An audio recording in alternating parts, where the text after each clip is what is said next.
and welcome to the first episode of the Mad Axeman podcast to hit your ears since May 2022. Yes, the whole summer has gone, it's now autumn, the leaves are falling from the trees, but yes, again, we're still here doing the same mix of nonsense, chat, painting, gaming, AGLG, wittering, and of course Andy's quiz is back as well, for those of you who can remember that far ago. There's a couple of things that have happened over the summer as well in the real world, which we may just about mention too, but nothing too much of that. It is pretty much all about our latest experiments with contrast paints, as always. So sit back, enjoy the nonsense, and get ready for the first edition of Series 3 of the Mad Axeman podcast. This means war.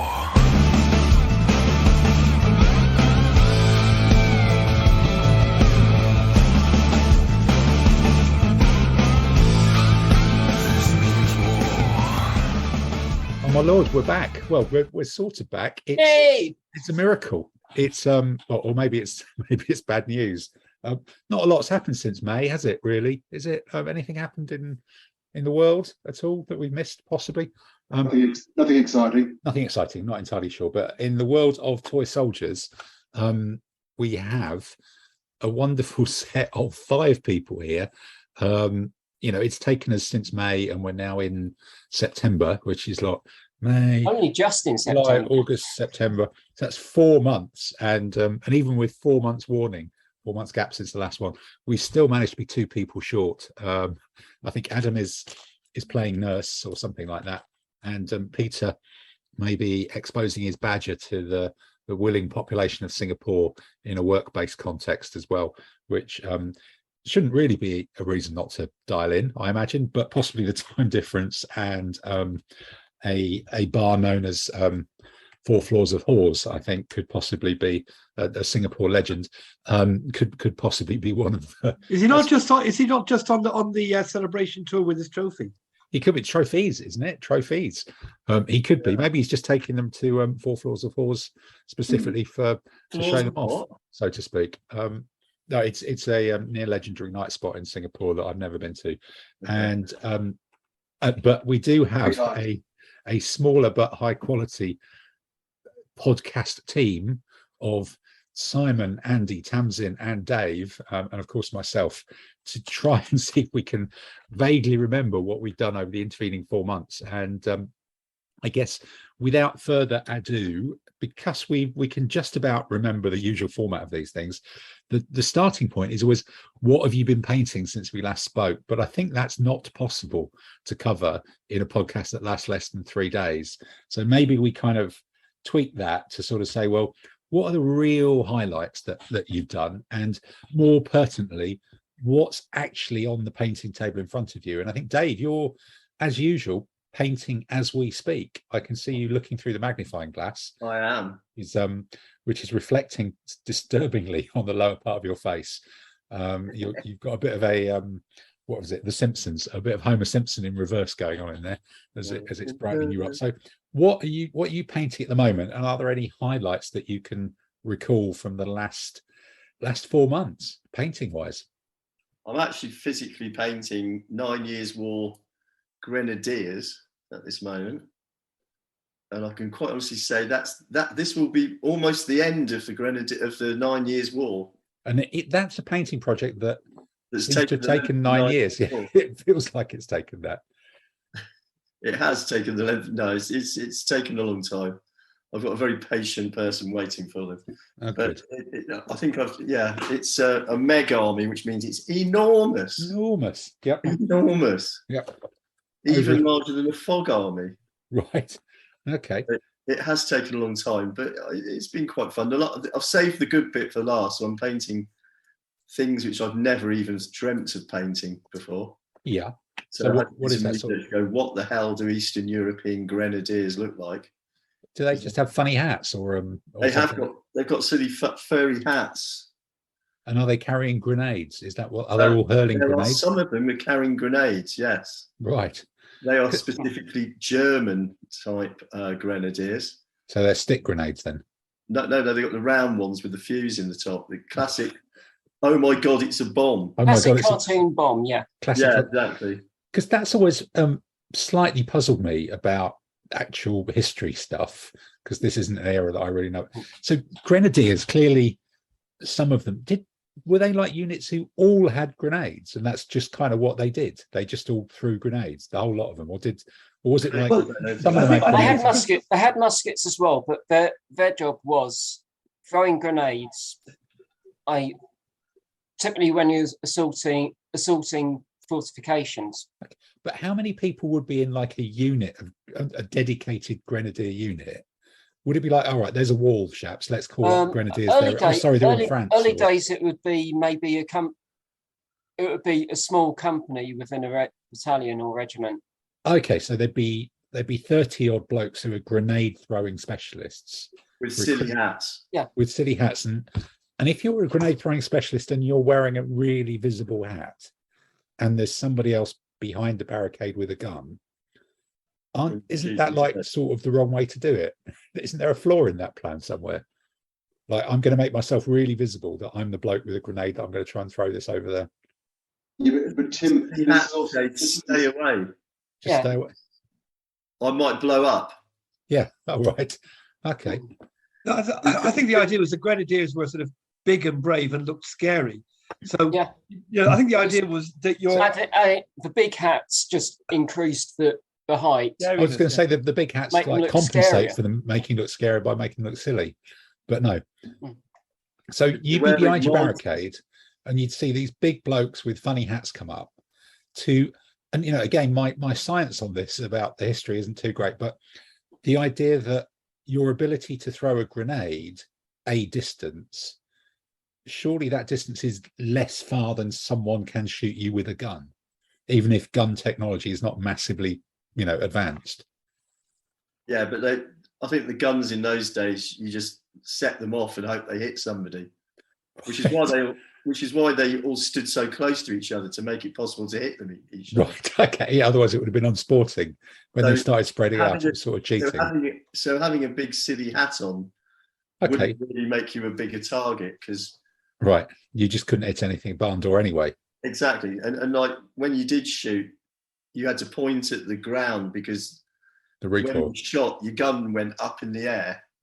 So why not give like everyone in your army a grenade, and then I you think could all it's- throw it? I think back then it was very much still a new technology. So Okay. the It was idea of inherently having, dangerous. yeah, Inherently dangerous, and most of the soldiers in an army were not really the bravest, Right. Okay. So, not really physically. okay. Got you. So Intimidating. basically, you pick out the You people who needed to be actually. quite strong to throw them. They'd weigh about 1 kilo each. Bloody hell. yeah. It's like they were- it's like they'll throwing a bag of steal- sugar or 2 bags of sugar, whatever it is, at people. Yeah. But slightly Well, more Well, a dangerous. kilo's kilo, sugar, kilo is a bag of sugar. Yeah, I suppose it is. So so you've got the people who actually should be in the army because they're big and strong and can throw things, and they've got to be good at cricket. Yeah. And then you give them a silly hat, and that's like 1 in 10 or something of the army, and you keep them all together. And every time you come to people behind a wall, you go, right, lads, let's get the cricket team out. But instead of wearing whites, they're wearing silly hats. They go throw grenades over the wall, and everybody goes, right, that's worked then. Okay. And then that didn't last. How long did this last as a dedicated bit of military structure? With No just, idea. or did Oh, they well, just, easily 100 Right, years, right because through. if you look at the most horse and musket era regiments had grenadiers in them, and by this stage they weren't necessarily lobbing grenades, but they were meant to be the shock troops. Okay, so at some dangerous job, point- give it to the grenadiers. right, I see. So at some point it morphed from you're the only big blokes who can throw this bag of sugar to actually having all the big blokes together doing something dangerous is probably a clever idea. So how long did they last just being specialists at throwing grenades? Less than 100 Probably years. then. until middle 18th century. Okay. All right. So Grenade throwing. so before everything sort of got sensible then, really, when it was still almost like crap Renaissance. Yeah, but there were still grenadiers in the Napoleonic period, weren't they? But they were just big blokes. Yeah. But they sort of had grenades. And then by the Second World War or the First World War, everyone got grenades, even if they weren't very good. Yeah, or very Yeah. big. Yeah. Yeah. Okay. Good. Right. That's a diversion. Sorry about that. But at least I'm now educated. I'll So tell you Dave, other things. What do East European grenadiers look like? they've got silly furry hats. Okay, are they bigger than the other figures, But or less more no, stupid? they're looking? not. But No? also, they're sort of big furry miters. I think that's what they're called, aren't they? Yeah. Yeah. They've got a little sack thing at the back, Or what? hanging down. You know, like It's a bag. And yeah. in the French army, they were known as cul de singe, which basically means monkey's bum. So they cool de singe. So they had a bag on the back of their hat. Yeah. Yeah. Are we back to marmalade sandwiches, and we all have to do a minute's silence now? No, or do we skip that one? What they Well, just keep? I think our grenadiers got their silly hats from the French grenadiers, didn't they? Well, they stole Yeah. them because they were Yeah, bigger. after Waterloo, we went around the battlefield and picked them all up. Okay, I think there might be an Blue entire and white. podcast on grenadier millinery. Really, that could be a. Well, it was all Special the subject. foot guards that got them. Ah, right. Okay. All right. So Okay. I am reading a book on the British soldier by that historian who died at the moment, and I'm just in the bit about there's a lot of stuff about the guards in that, but I'm not sure I understand it fully. So other than that, Dave, and these people who you're painting right now, I think, did you paint an entire army in the last 4 months I have. and actually put it on table? I'm not sure if I'd started this when we started in the summer, but from the ridiculous to the sublime, I've painted the entire Aztec army. Yeah, and that was one of the Yeah, those you were packs. painting. I think you were painting them when we last recorded. Yeah, they're great. I love painting them. They were really good fun. I really like the figures. They were gladiator. The gladiator, yeah, the gladiator. The fighting 15s, very nice.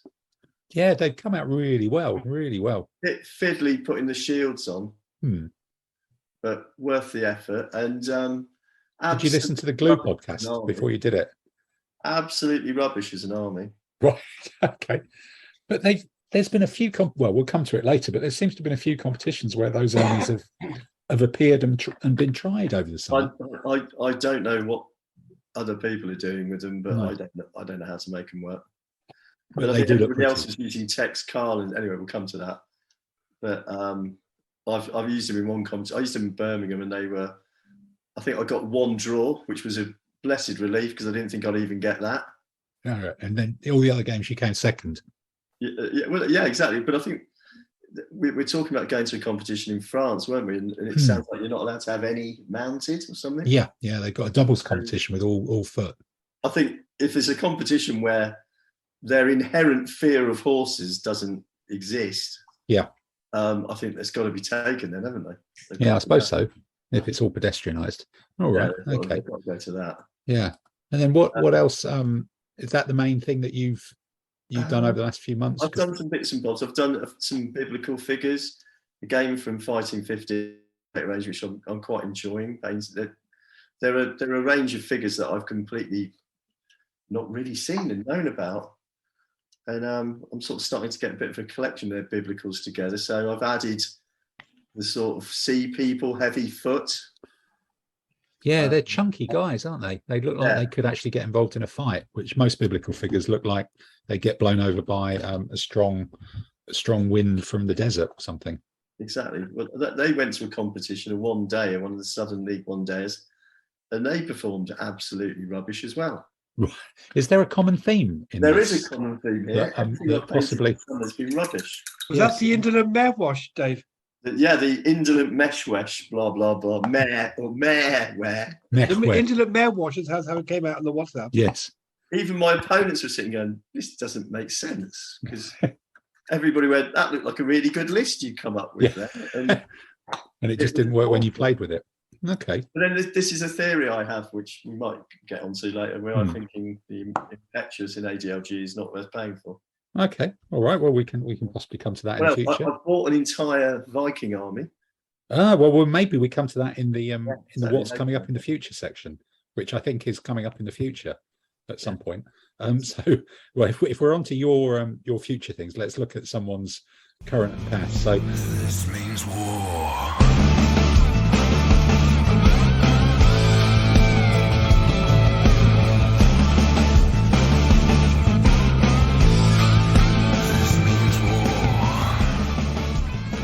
with with great trepidation, I think I'm going to bite the bullet early on and say, Tamsin, what highlights have you memorized or remembered from the last 4 months?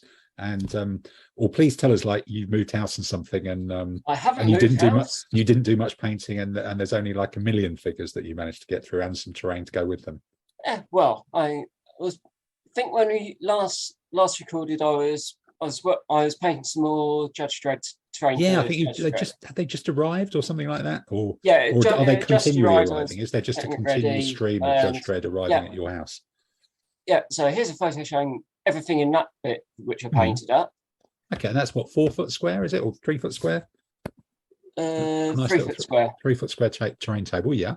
So the bit where all the buildings are is 2 foot square. Okay, right. And the roads are the roads. Yeah. Yeah, so it's quickly going through the buildings. Mhm. And I realised when I was looking through the photos that going back to that weird sort of three-pronged bit, Yeah, there's like a building. triangular plaza Yeah. thing in the middle. Yeah. I hadn't realised I hadn't taken any of that. Any individual photos of it, but Yeah. you've taken photos of everything else. Okay. All right. And crazy bridges. Neat street lights with a bit of neon Oh. going on there. That's I'm missing a photo. Oh well. Oh, well, I'm sure it'll be on your blog. Yeah, I There's sort of somewhere, painted up. Oh no, that's I was making a mistake. All right, There's some big there's crates. crates, some more lampposts. Mm. Yeah. And a Also painted huge. up a whole load of walkways. And is this TT combat stuff? It looks like. Yeah. Yeah. And they're I'm not MDF sure. I'm not sure if these are still.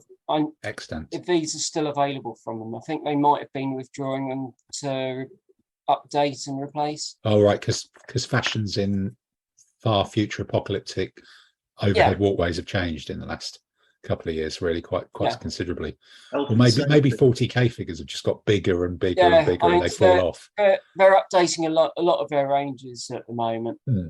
Their older ranges. So So you can buy them and paint them again.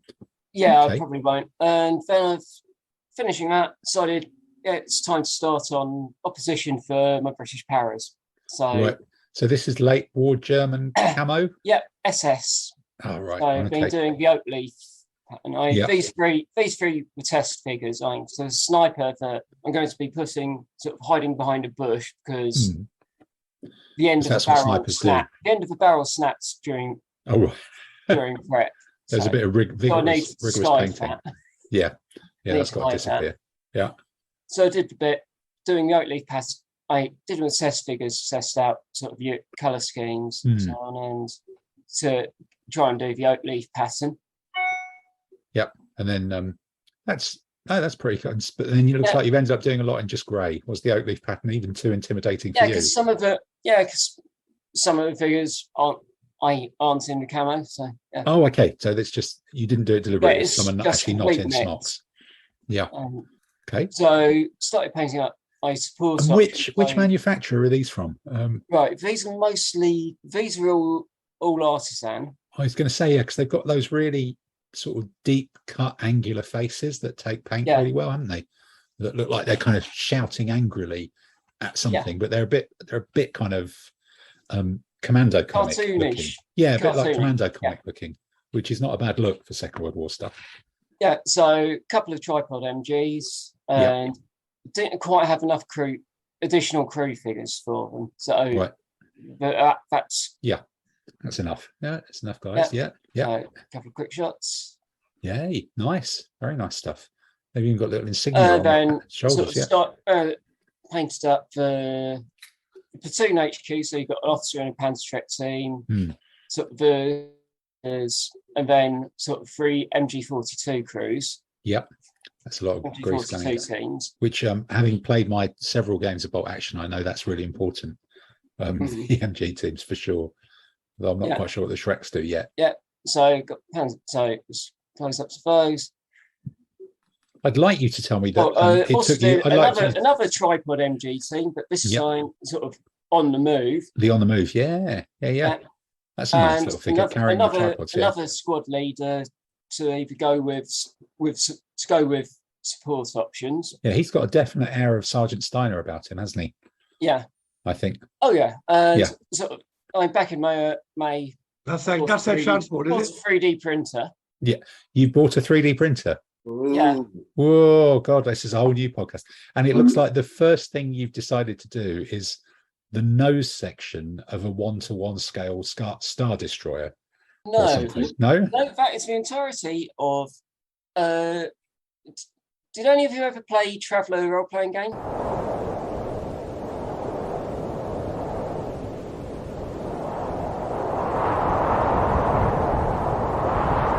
No, I know of it because he used to sell it in the games. Yeah, so it's centre, the 100-ton Type S Scout Courier in 28mm, Okay. and it has a fully playable interior. Oh, wow. Wow. So that took about a month to print. Is that the one? Is that the one with the airbags and the sat nav? Yeah, wouldn't it have been cheaper just to make it out of Lego or something? Oh, that sort of scale. Not as easy. Not as easy. That was about a month of printing. It wasn't the first thing I printed. I was going to say, if you know, I know that you are ambitious. Getting the hang of 3D printing until. Yeah. So are we going to be able to put in 3D requests printed then? a new home. Yeah. Yeah, 3D print a new house. Yeah. Are we going to be able to put in 3D printing requests then? Maybe this could become a thing. What's Tamsin printing next? Right. Okay. But you're still busy with the rest of the Star Destroyer. Still busy printing other stuff. I've got a whole load of stuff printed out, ready for painting this winter. Okay. But all right. as I say, working through, printed up the 3 squads of the 3 rest of the squad members for the 3 squads of the core platoon. Okay. All right. There's shot the whole core platoon. Yeah. Wow. And just finished today. Yeah. Sort of 2 tank hunter teams. Okay. I do like the figure with the Telemine. I think that looks quite neat. Yeah. Yeah. No, those are really Artisan are really nice figures, aren't they? They're these ones. Oh no, they're not, are they? No, these are a mix of assault group.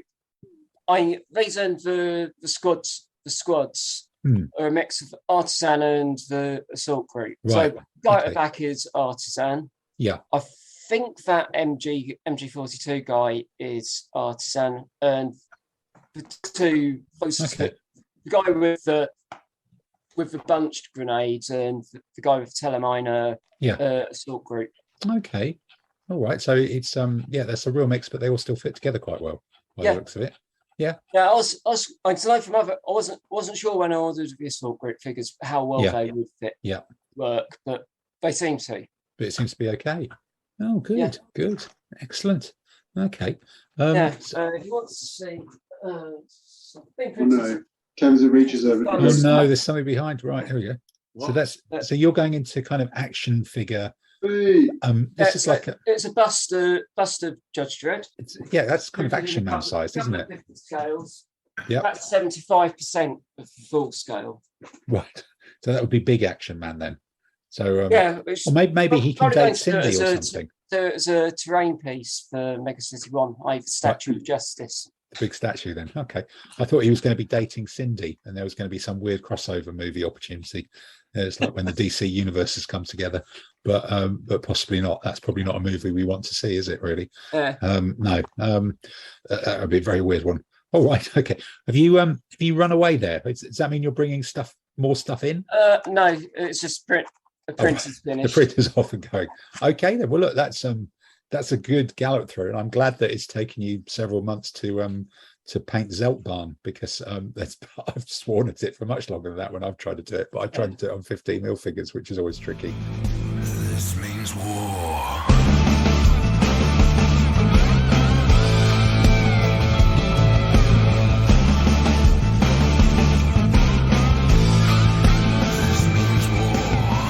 So, all right, and so moving around then, Mr. Finkel, what's your last few months been on the painting table? Well, the highlights of my painting is basically everything I've painted during that time, which is 24 museum hoplites, okay, and 24 forged in battle Thracian peltasts. Mm-hmm. So my painting has been very sporadic over that period of time, but I've got those 7 all bases, done. is it, in total? Pardon? That's 7 bases, I think. Yeah, more or less. Be 8 and... about 6 or 7 units, that kind of stuff. Yeah. Okay. And anything on the table as we speak, or are you Yes, using this I've podcast got as an some more, opportunity to start painting again?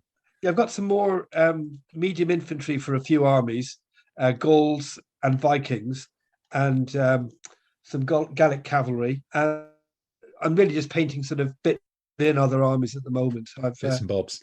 Yeah, I'm trying to resist buying armies, which I think, oh yes, that sounds nice, but in reality, I'll probably never play them.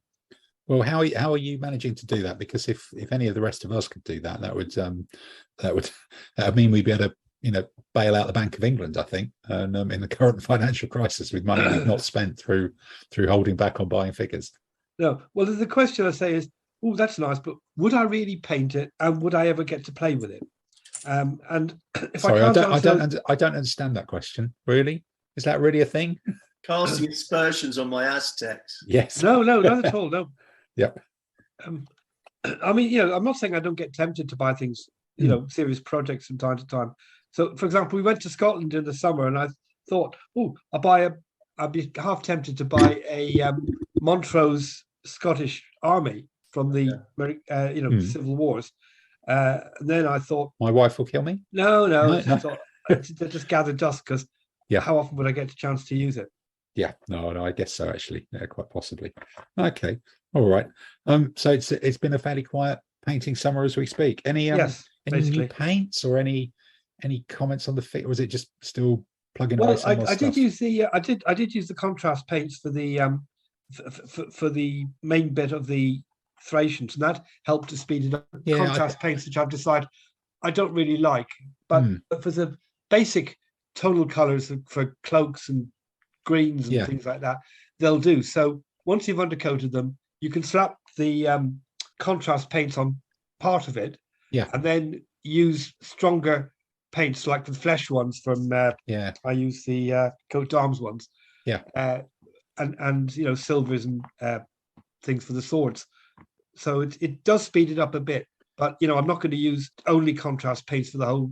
Yeah, I was talking to Martin from Vexillia in inverted commas earlier on today, and we were both talking about contrast paints, and it's that thing about they're great, but it does leave everything looking sort of the same in a strange way. Their tone, I don't know, the way they sort of sit on the figures and give you that depth through the technology of the paint is consistent across the colors, and that sort of style and the brightness of it does make things look almost, even if you use different colors, the effect is the same on all the colors. I don't like the effect. The effect itself is quite eye-catching or quite strong in a strange way. So I do fear that I am using them too much, even though I've not really got enough of them to do that. No, I will mix them. I'll mix the use of them with non-contrast paints generally, and I might use them over an undercoat, almost like an undercoat, and then say and then start working on top of them. Maybe it's just one of those things that everybody's kind of jumped on, and then nobody's quite been too enthusiastic with them. Then nobody's quite worked out how to use them. But I think Vallejo are bringing some out as well, aren't they? Quite soon, or just I've seen a video. Somebody using. Someone who's involved with testing. Okay, it's someone from Spain. I've involved with developing a range. I guess they can't remember. I guess they think they're really good then. That's sort of the way that normally works. But okay, all right. So in terms of contrast paints, I suspect, Mr. Simon, you may have been doing but other than moving house, and I can see that you've now got space behind you you're no longer in a kitchen. You've got a gaming space behind you, stacked with stuff. Although, are those Bisleys or are they still piles of boxes? You're not piles of boxes. You're not quite. He's even got Bisley them world labelled. yet. Let me tell you. Oh my lord, they're not quite in Bisley World yet. Then is Bisley World coming? That's currently going through the research and governance committee. Right. Oh, okay then. Fine. Whether you can get it up the stairs without the missus noticing. But look, tell us of your painting exploits then over the last few months, or painting and shopping, I guess. Yeah. So probably the biggest achievement I've done over the last while is using contrast paints. I've painted end to end a whole Arab conquest army. I've done an army for the Prophet around 1632 to 1650, 1660, so around that era of the Arab conquest army. Yeah. And rather than using the traditional paint them all cotton or dark colours. I really wanted to make the army pop. So after talking with you about some of the contrast paints, I gave them a bit of a gave them a go. So the army's come out quite nice. It's very bright with lots of reds, blues, greens, and all that. You drop it on the table, and it comes out quite effectively. Yeah, no, I've seen it. It pings, doesn't it? It really pings. Yeah, and I took it. It had its first run at Milton Keynes for the campaign competition, and it was quite an interesting contrast because I played against two other Arab conquest armies. You had one of them which was very Hessian bag brown. Right. Yeah, that's one that in the desert. Yeah. There's another one which is like your dirty cotton, and there's mine that rocks up and goes, "Hi, Ping. we're here, ta-da!" Yeah, we've been dragooned into the what's press ganged into the army during a religious festival or something like that. Yeah. No, I wanted to give them a try and thought, you're saying, quite a spectacular army that I could use for a lot of the Arabesque or the Middle Eastern armies. I wanted a lot of colour. Yeah. And the contrast paints are really good for a wargamer painter, not a Tamsin painter. So I think Tamsin is probably real and horror. Yeah. Those of us who've still only seen 16 colours, for me, the contrast paints worked really well. Yeah, you just bang stuff out. Yeah, I use the Games Workshop ones because I listened to a few people talk about the challenges of the Army Painter ones, but where if you paint another colour, it could reactivate it and it all blurs down. So I gave half a dozen of the Games Workshop ones. And, I think that might have been me telling you about the Army Paint. Well, that's now become a wargaming internet truth, isn't it? That's like the first. It's like when people say, well, actually, no, this is now changing. When people say that's a swan, and you say it can break your arm, they all belong to the king. That's what British people say. And now, whenever you mention contrast paints, a wargamer somewhere in the group has to go, yeah, but they reactivate, don't they? It's like everybody now knows that. Maybe it came from this podcast and it's just gone hyper viral or something like that. Or maybe someone else said it and you heard it from them, and they're much more famous. Well, I'd heard it from people before. Fine. Okay, then. Right. So it was already out there in the ether. Yeah. We didn't invent that one. Okay. And the thing about swans now, they belong to the king. How weird is that? But right. Okay. So is there any more than the were they all forged in battle? Actually, that's the question. So, where do they come from, the figures? Yeah, they're all forged in battle. So Forged in Battle did one of their very nice 20% sales off, I think, just after the last podcast. And my credit card happened to be walking by their website. Right. Yep. I may have bought a lot. So I think the idea was I could try to do every Arab style of army. So there might be a buckload of camels. Yeah. And then I've discovered I need more camels to do Tuareg. Yeah. Oh God, you've got enough camels to do Tuareg. Yeah, that's really going some, isn't it? On the old Arabs front, isn't it? If you're going to buy, you might as well go for a lot of options. I can go the all cavalry, the Dailami style, this, that. You only get value for the postal cost, don't you? You do. Absolutely, yeah. I'm trying to help our local economy, so that's true. As well, the UK provider. Yeah, balancing up because they're up in where are they? Somewhere up north, aren't they? You're outside of London, so that's north to me. Yeah, Manchester based. Forged in battle. Yeah. Then I also got they were also at BritCon as well, so you have to you always find things you need, so you need and want. And I bought some of their cataphracts. Okay. So I don't really have any cataphract miniatures, and a couple of armies I've played. You sort of need a few cataphracts, and so. So which range did you go for? Because I think I've got some of their Sassanid. Yeah, I've got quite a lot. I've got more than one packet of their Sassanid cataphracts, which are quite nice little figures. I think these are the Sassanid cataphracts. Let me.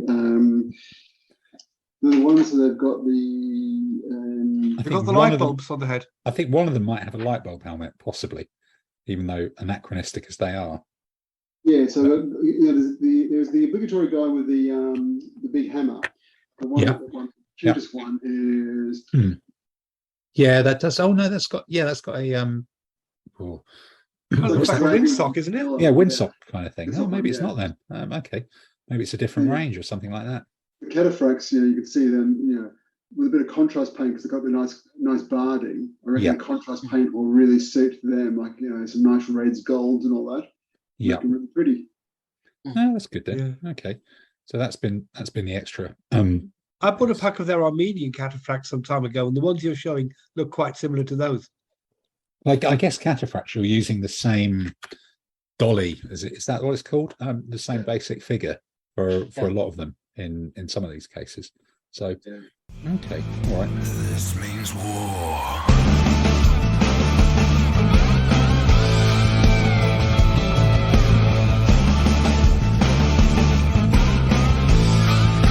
This means war. Well, I guess then that probably comes around to me, which luckily I think there's a website that I can refer back to see what I've been painting in the last few months, and I think it's there was just this massive gap when we all stopped doing when we stopped doing the podcast, because I ended up traveling and going on far too many holidays, slightly by accident and slightly by catching COVID on one of them, so I had to stay there a bit longer, and I stayed on a holiday, which did. And then the weather was so good over the summer, it put just a massive kibosh on painting. And then it's that thing when it's difficult to restart. You know, if you've stopped, it's just like, how do I get back in? Tamsin, you'll never know that. But it's when you've stopped, it's difficult to kind of kickstart yourself to start going again. But I've gradually got back into it. I think looking back at what I've done, I can't remember if I'd finished the Carolingian army before we did the last podcast. Possibly not. I think you might have done. Maybe just done it. And so I probably finished basing that and put it in a drawer. Looks like I bought in Rome a little fort that was the one that we were all given in Alicante last year that I then immediately managed to lose. So I paid Rafa, who then paid that Spanish bloke €7 for it. And I did that, which was kind of a neat little thing for a 45 baggage, which I've still yet to use and put in. And then I finally got round to painting some 28mm 3D printed Spanish medieval spearmen that were from that company that's used to be called Caballero and now is called Reconquer, that I bought from one company who then sort of disappeared, and then they're now available from someone else. Those 3D prints of the really dynamic spearmen that I was slightly sort of intimidated to paint them because they're such nice figures, and I wasn't quite sure whether my painting would be good enough, but I managed to. So resin 3D print. Yeah, resin 3D print. Yeah, the Caballero Reconquer ones, and I managed to get them done. And I was sort of wondering how I was going to base them because they're a little bit brittle as well. Here we go. The figures were sort of a little bit brittle, and I replaced all the spears with metal spears because they just didn't work at all. You know, you looked at them, they broke. It was just not really viable. Yeah. So I suddenly realized that actually, because the figures, and they also weren't based, so I had to drill up through the feet, which was a bit difficult because the resin's sometimes a little bit brittle, to put pins in them. So what I suddenly realized, I could actually jam them all onto a single heavy infantry base and have this like ridiculously dynamic block of figures, of 8 figures, and I could actually glue them all together so they're a solid lump, because they're all touching, you know, at the shoulder or the knees, or the shield is touching someone's back or whatever, and it works as a single blob. And they're not, you know, clearly they're very different because they're dynamic, but they're not wildly different to some of the North Star ones that I've got. And I'll put some pictures up of the two next to each other. So I was pleased that they're not so much better than metal traditional figures that they'd look weirdly out of place next to them. Certainly not on tabletop thing. It's like that's the cool unit, and then the ones next to them are the not so cool unit. So that was a thing that I managed to do, and get those done. And then at BritCon from Dave Thomas, I bought some of the Fireforge kit Almugavars that Dave, I think me and you have talked about them for a while, the 28mm ones, because I've got some now I've got the Spanish spearmen enough to sort of make the Spanish army. I thought I'd try and make the get some Almogavars to have a couple of bases of them, or 3 or 4 bases of them maybe. And they look, when you pick them up, and particularly I think the box art on the Fireforge ones looks weirdly cartoony.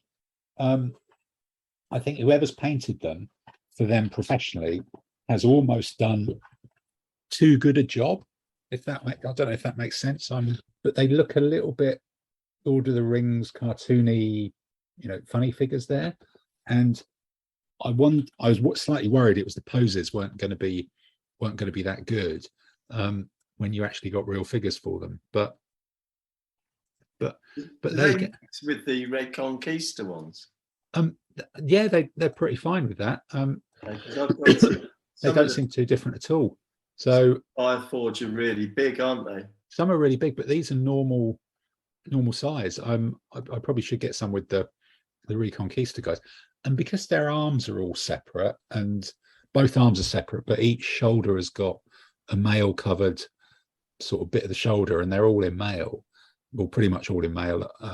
They fit together well, and they come out as a really nice little unit of 6. I've only done 6 so far, and I'm in the process of doing the second 6 as well. So they just kind of look like Almogavars, really, other than the fact that there aren't quite enough left arms carrying spears to do all of them without using at least one of the shields.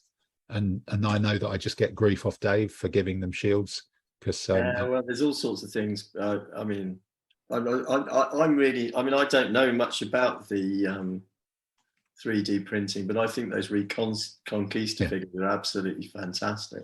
Oh God, they're absolutely amazing. Yeah, they're really, but God, they're expensive. If you get someone to have 3D printed for you, the company who do them now are like £1.50, £2 a foot figure or something. But because they're that's just 3D printing is a mystery to me. They can be 3D printed in 15mm, can't they? But I think they'd just be too flimsy. Then you'd lose all this. Well, I think you scale some bits up, but I think they'd look a bit weird to do that. But yeah, these Almogavars are quite nice. And I did this one with a shield, and did it with a sort of Catalan 3, yellow and red stripy thing. And then I suddenly realized after I finished that I've got a massive box full of arms and heads and legs and things from all the other plastic kits that I've made the Arabs out of, and the late Romans, and some of the Vikings and things like that. So I've actually got loads of arms that I could have put a different arm on it. So this guy may be my only Catalan with a shield. All of the other 24 may not be, with a bit of luck. So yeah, we'll see on that one. But they're pretty decent. And then after that, what else have I been doing since then? Then I did a 3D printed elephant as well, that because I find a lot of 28mm war game manufactured elephants just look a bit weird. I don't know, if you've seen them. I think 15mm ones are fine, but 28mm ones can tend to just look a bit odd. But so there was someone at BritCon who was doing a 3D printed animals, and it's like a charging elephant that actually looks like an elephant. All the proportions seem right. So I got one of those, and managed to find some single individual crew from Aventine. I think I got a pikeman and an Indian driver as single figures from Aventine. You don't need to buy the elephant with them, and got them, painted them up, painted it on it, and it's a nice looking single figure, really. And since then I've got a little bit more inspired to paint some more stuff up. So as we sit here on the painting table, I've got some medieval barded knights that I'm painting up as Spanish, that I bought in a bring and buy. No idea which manufacturer they're from, 28mm ones, but they come with they're nicely animated figures. And the interesting thing is the hands are separate, so you glue different hands and weapons onto them. That's one of the guys. So he could have a sword, and then it's not just the weapon you're putting into the hand; it's the actual hand that goes on, which I thought was quite a clever idea. And the shields are separate, so I'm doing a bit of contrast painty stuff with them to do 3 bases of those that I might try and use at Brixton if I end up playing 25 mil down there. I dug out some old bits box heavy cavalry, armored sort of Mongol-y, just generic armored heavy cavalry, and I had some what I think are Essex Han Chinese chariot horses, which are kind of padded. They've got padded coverings on them, and using the lancers on the chariot horses and painting the padded things up, I'm just making up a sort of those generic African kingdoms heavy cavalry as well, because then you can get quite nice bright patterns on the checkerboard on the padding on the horses. What else have I got here? I've got a few bases of in 15 mil to try and do a Delhi Sultanate army. I've got more of these Almugavars. I've been doing some marker bases for ADLGR for the taking the hit dice and things like that. And then I can't remember again, maybe I'd done this when we were doing it. I finished rebasing a whole Hittite army that needed some TLC and needed some chariots bringing back into it as well. That was the one of Clive's collection that nobody would buy because it was just too broken. And so I took that on as a project myself and managed to put all that together. So I think the painting mojo is just about back, or certainly I've got a very cluttered desk with too many projects going on it. Whether any of them are actually advancing or moving forward, I'm just not sure. But in terms of moving forward, maybe that is the painting section done, and it's time to move forward onto the next section of the podcast. This means war.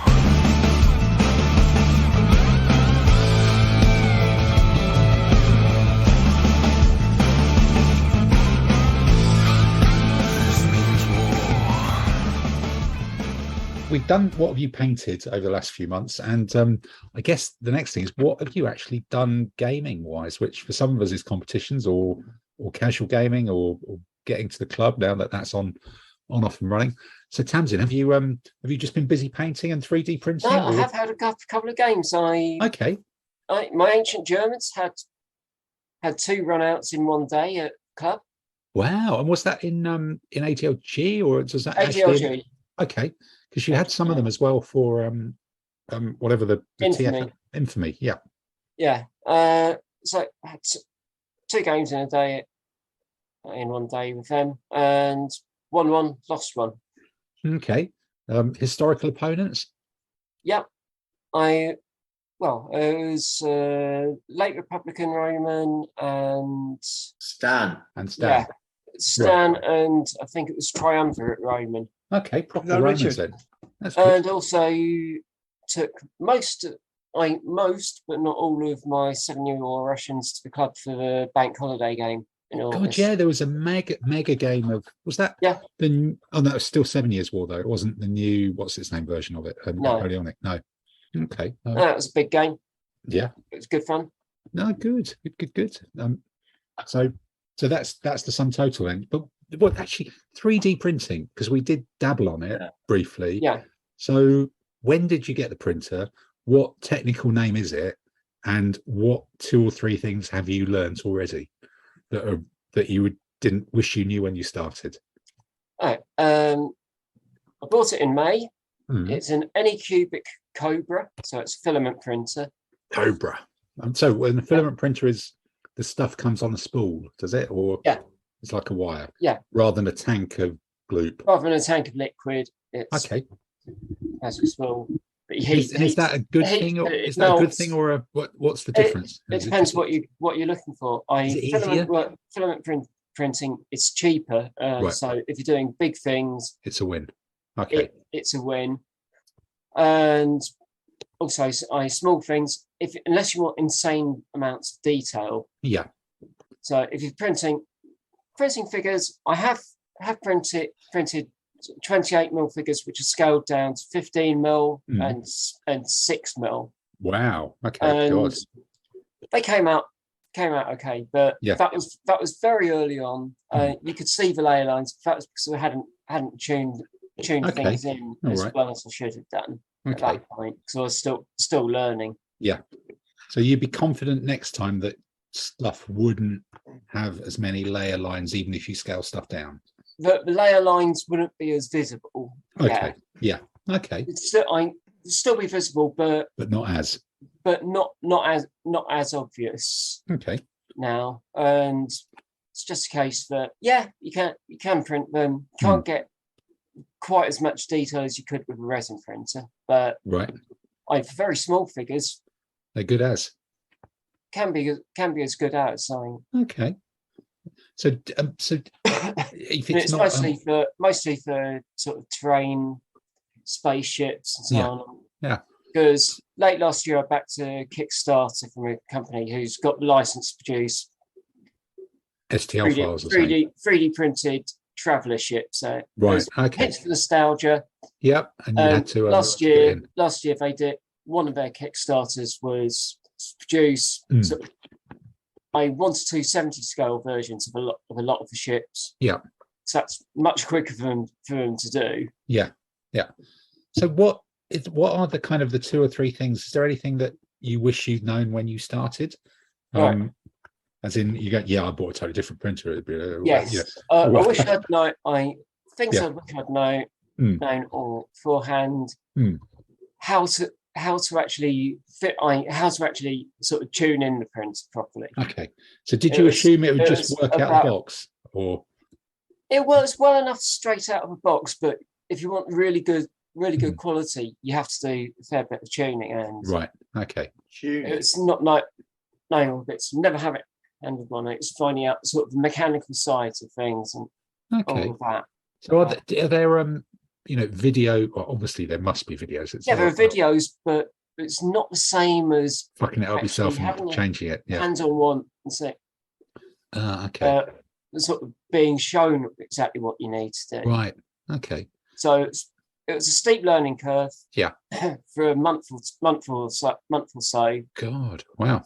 But now I'm producing really good stuff. Yeah. But it's some prints that you get through some of the free files that you can get from Thingiverse or various other sites. Yeah, there are issues with some of them.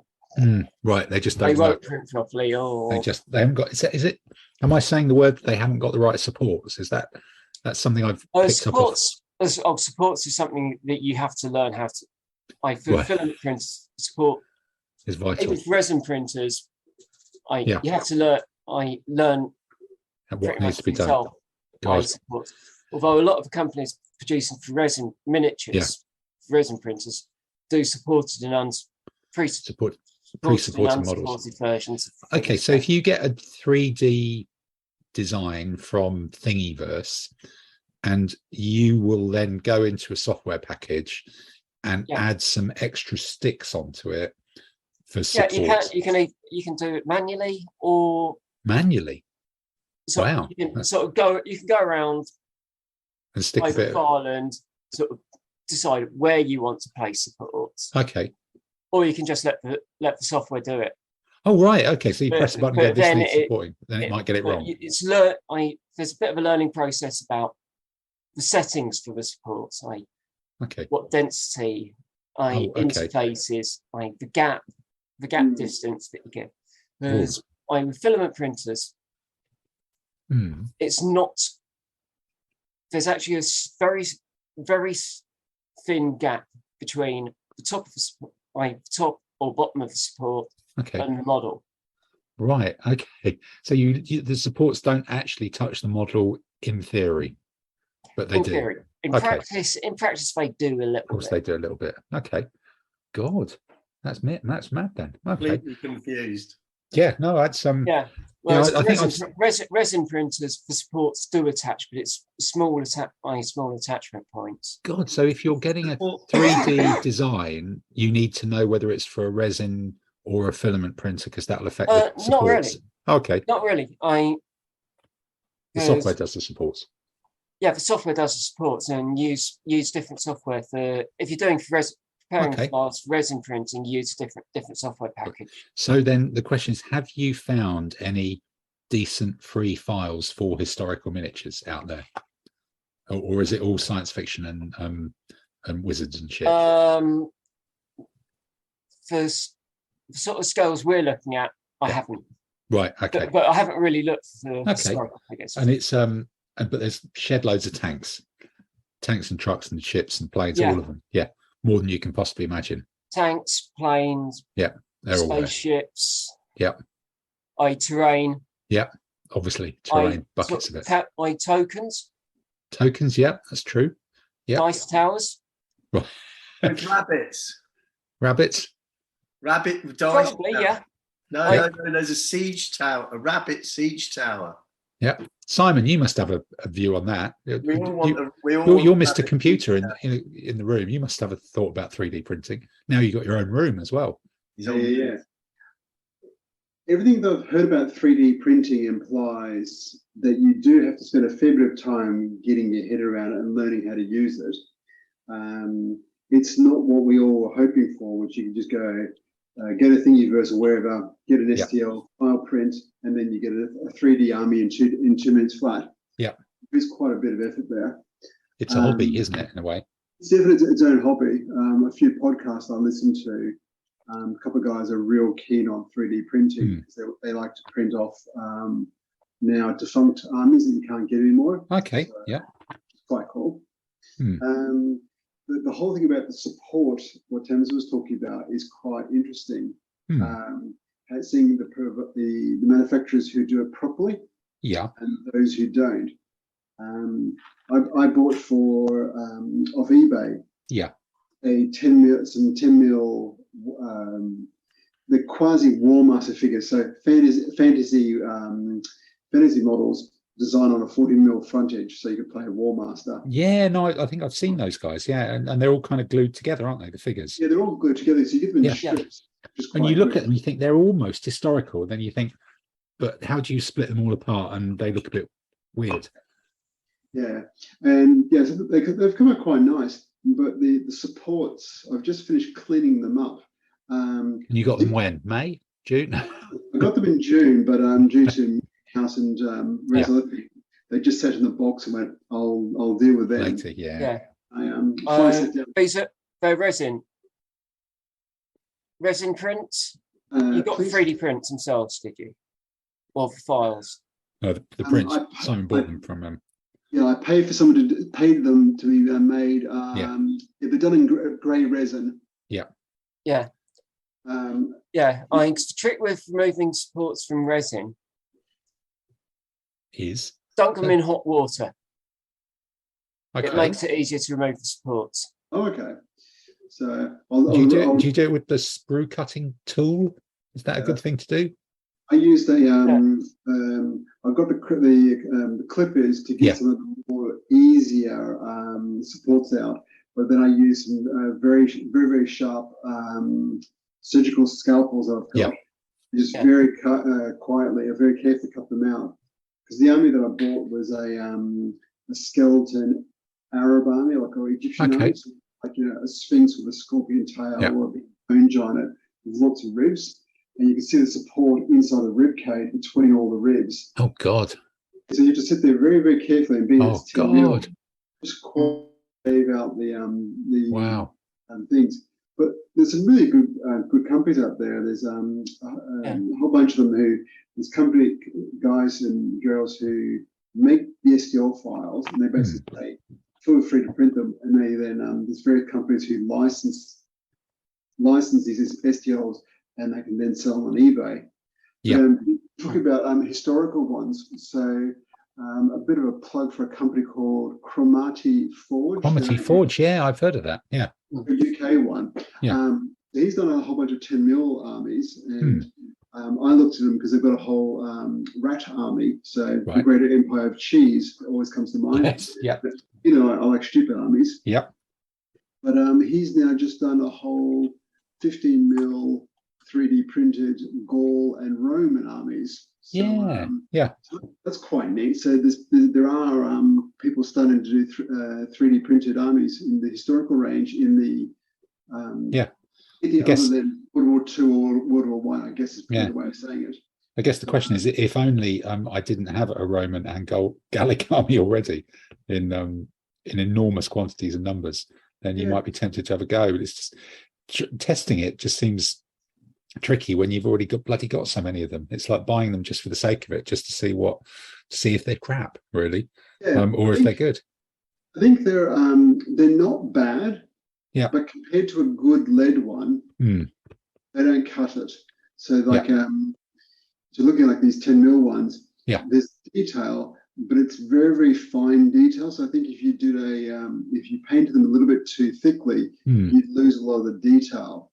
Yeah. I guess 25 mil, they come out quite nice. Yeah. But compared to a really good quality or even a decent quality, like just say an Essex 15 mil figure, Hmm. you get a bit more detail and it will flow the ink a bit better. Yeah. But it's a new technology. People will get better and better. You Yeah, can do that's some true. do some funky stuff with it. Yeah. And the one big positive, Hmm. they're light as. So, we all carried enough 15, 25 mil armies in lead. And after a couple of competitions, you start thinking, that's 15 kilos of weight. Yeah. When you print stuff, it's quite nice and it's got next to no weight. Yeah, no, I finished I bought them as like Etruscans or generic stuff like that, and I finished them, and I think I put them on table a couple of times. And yeah, actually, I used some of them in Lisbon, just because they were kind of cute, Quite good. and they look all right. Actually, they're not jarring, even though those ones are scaled up from 10 mil or something like that, which is a failing in itself that I've designed into by choice of using them. But so they didn't look too different. They looked a bit weird when you start because they're stubby little fat figures, but that's the design of the figures, nothing to do with the tech at all. So okay, well maybe there'll be more adventures in 3D printing to discuss in future weeks then. This means war.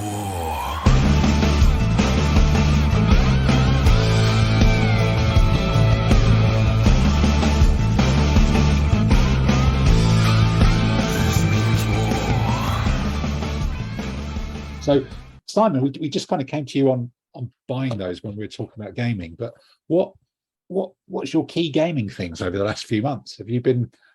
I know that you've been away in some places because you've been at the same place as I've been. But what's been the gaming highlights for you?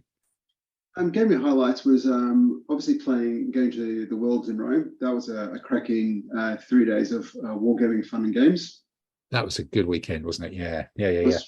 It's probably the pinnacle of wargaming. It's hot and sunny. You've got decent beer, and when you finish your game, we can go for a swim. Yeah. Although that there were some quite frightening sights, I think, in the pool. But I think we all managed to get in the pool and prove that we could actually swim, which was a bit miraculous, really. Yeah, so that was quite good. I brought my samurai again, trying to redeem themselves from their absolute failure in 2019. Yeah, and they managed to end up in top end of mid-table mediocrity. So good.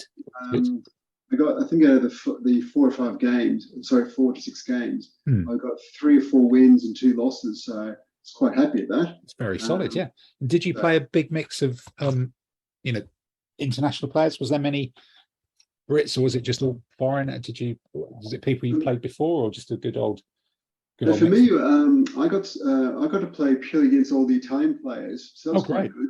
So I got to play a variety of people of which most of them I hadn't met before. So but you speak Italian, so you were like the perfect opponent. They must have been to be shocked. Yeah, so for me, it was great foreign. Yes, having a good old chat to them. I got to meet the guy from Fireforge Games. Ah, okay. Yeah, did you actually play him? Yeah. So brilliant. We had a cracking game, and he's a keen Renaissance player. So okay, got to talk nerd for a while, and then. Well, I suppose he would be, being Italian. That's their natural period, isn't it? Yeah, and then he started to my credit card by talking about they're doing a Kickstarter for a 25 mil samurai army. Yeah, that does look quite handy, doesn't it? Yeah. Are you now bought into that then? Not yet, because the credit card ran screaming. So Oh, okay. All right. Okay. When's that due out? I'm just trying to remember. It's I'll have to go and have a look, but yeah, that's quite nice stuff. Yeah. And So yeah, lots of competitions, lots of Renaissance, which is Yeah. gonna be good fun. Yeah, that's now, is that now stable? Those rules, It's effectively. pretty stable. There is going to be an update in the next couple of months, subject to, like many of us, work has just gone absolutely mental. Yeah. There's a few little clarifications, or whoops, we didn't make that as clear as we should have.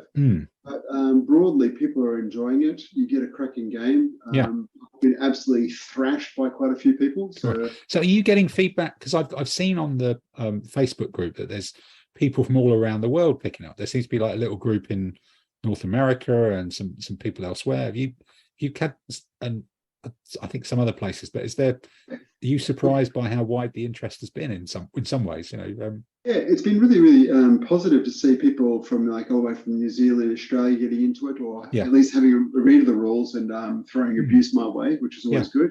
Lots of Europeans. There's a club in Prague who. Yeah, that was it, wasn't it? Yeah. They play in 25 mil, and they have the most stunning. Oh wow! Italian wars figures, and because it struck me that it's not just people. Well, it's not almost not at all people we recognise from the ADLG circuit using a different thing. It just seems to have tapped into a different circle of people who were on the ADLG group, but just seem to be kind of much bigger on Renaissance. Is that just the ones I've seen, or is that a fair perception? I think so. It seems to be there's a whole bunch of people who sit on the fringes of the ADLG circuit, or group, and who dabble, and a lot of them have had Renaissance armies sitting in the cupboard for quite a few years, and they like the ADLG size of game and the mechanics. Since you're going to play the Renaissance with relatively small investment, a lot of people have gone, I'm in now. I must admit, I've rebased a few, because it's that thing about do I want to rebase, but then you realise how bloody many pike and shot units I actually own, and I can easily manage to dismember. I think it's you dismember 2 FOG, 6-base 24-man pike and shot units, and you end up with 3 Renaissance pike and shot units at least, possibly more. And so you're going like, this is I've got buckets of these to spare, and they're never going to see table time. So actually, why not change them to and have I've talked to a few of my old Fogar players who we used to play against, and quite a few of them now, like all war gamers, we all have too much lead. I know you can't have too much, but they've gone. But you can, Do I actually need 40 different pike and shot units in Fogar scale? Exactly. Certainly for 30 years war and English Civil War, because they are pretty samey, aren't they? Quite a few of us have gone back to like our first armies, like my first of my ADLGR armies were actually my first FOGR armies. I've gone back to stripped down, rebased, repainted, all that. So, after 8 years of competitions, they were looking pretty battered and bruised. They needed a touch up anyway, so it's a good excuse to play with various cleaner products and try different things. So well, I think I've got a pike and shot 24-man unit from is it Stronghold Miniatures? It was someone who almost went out of production, and then someone bought them, and then they had a stand at Warfare years and years ago. So I bought them, and I've sprayed them black, and I've never got further than that. And at some point, I just want to do that. I think Tamsin, you mentioned this before, azimuth spraying with some white, because they're painted black, and I just want to spray them with Zenithal spraying. Sorry, not azimuth, zenithal. That's probably that one's underneath, the one's from the top or something.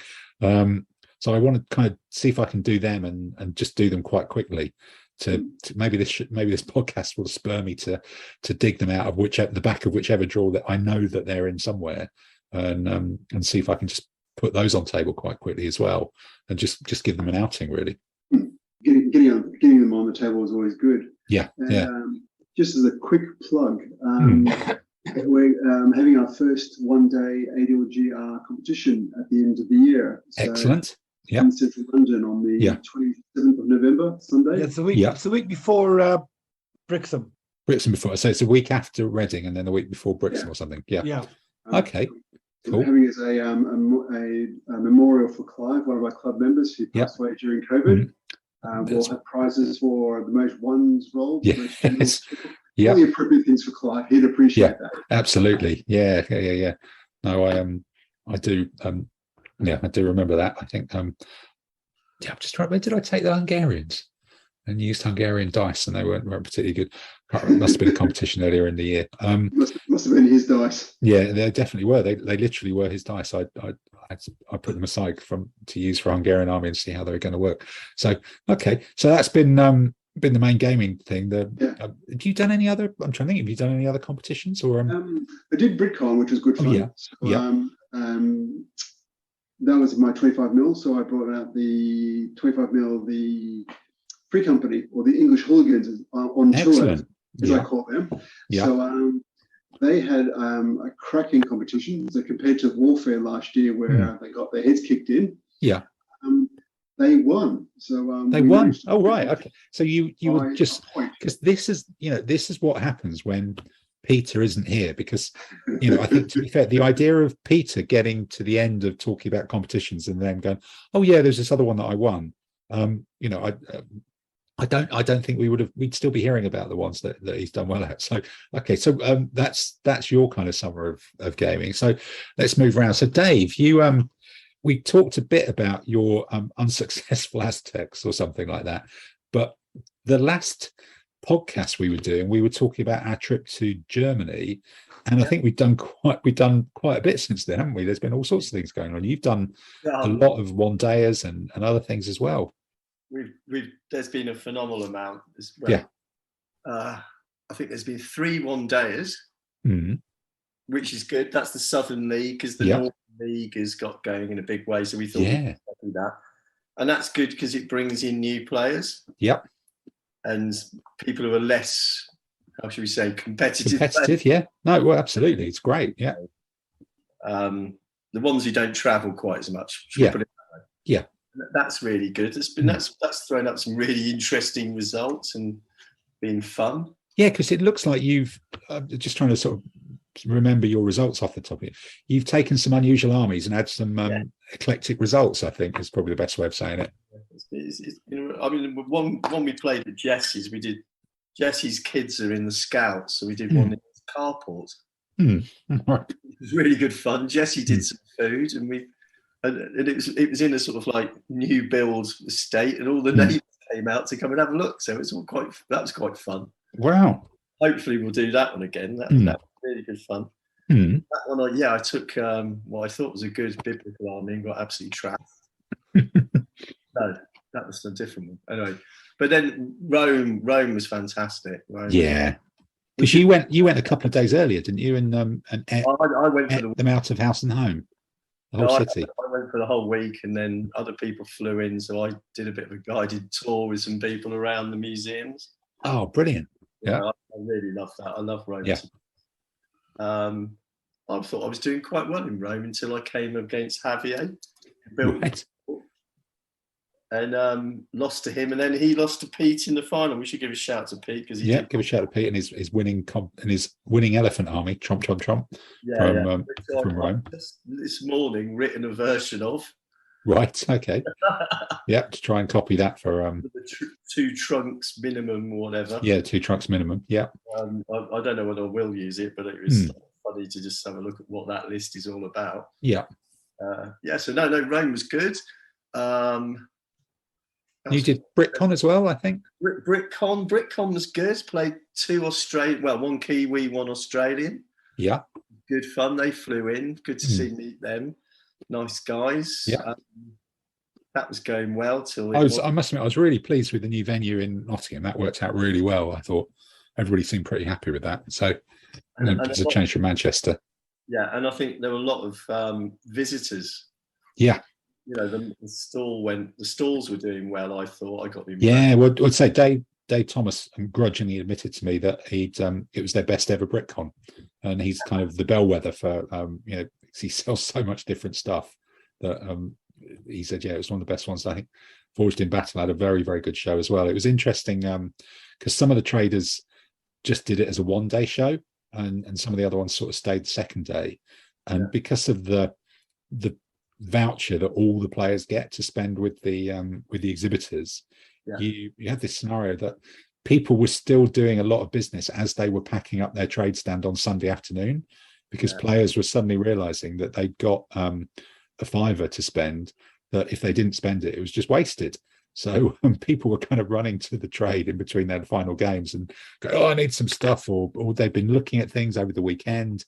And it was actually that last bit which was really good, because the breakdown was really complicated. There was a lift that people had to faff around and get through, but the traders were actually pretty chilled when they were getting out, because people kept coming up to them and giving them money, which really help the breakdown go a little bit more smoothly. I think that was quite neat. So very pleased with that one. Yeah, no, that was really good. Yeah.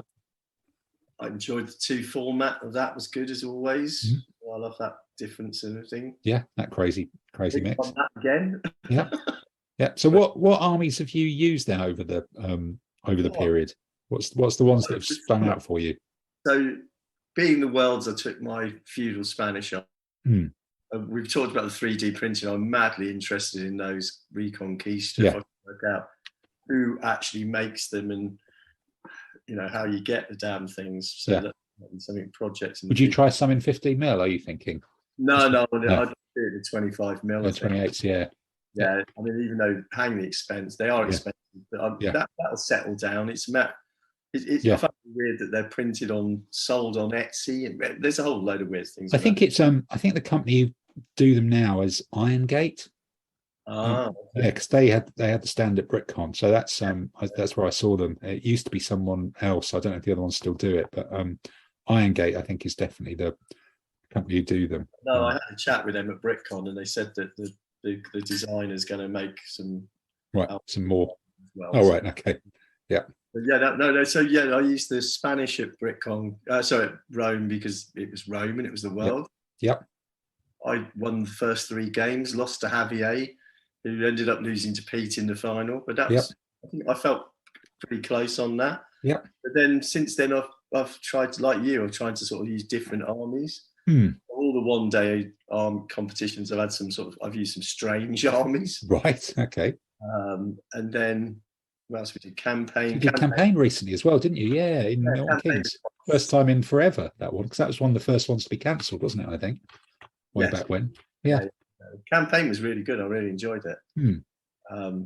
Didn't have great results, but didn't do too badly. But slightly funky army took a micro command of light horse javelin with a light horse general, and that was fun to do something completely strange and a bit wacky. Yeah, people must have looked at you, gone out with that. It's like, what's it supposed to do? Yeah, and then we've got a very packed winter, haven't we? It's coming up, isn't it? Well, going into the new year, but I guess that'll be we'll talk about that after the quiz. I guess that's when that one comes through. Okay. This means war.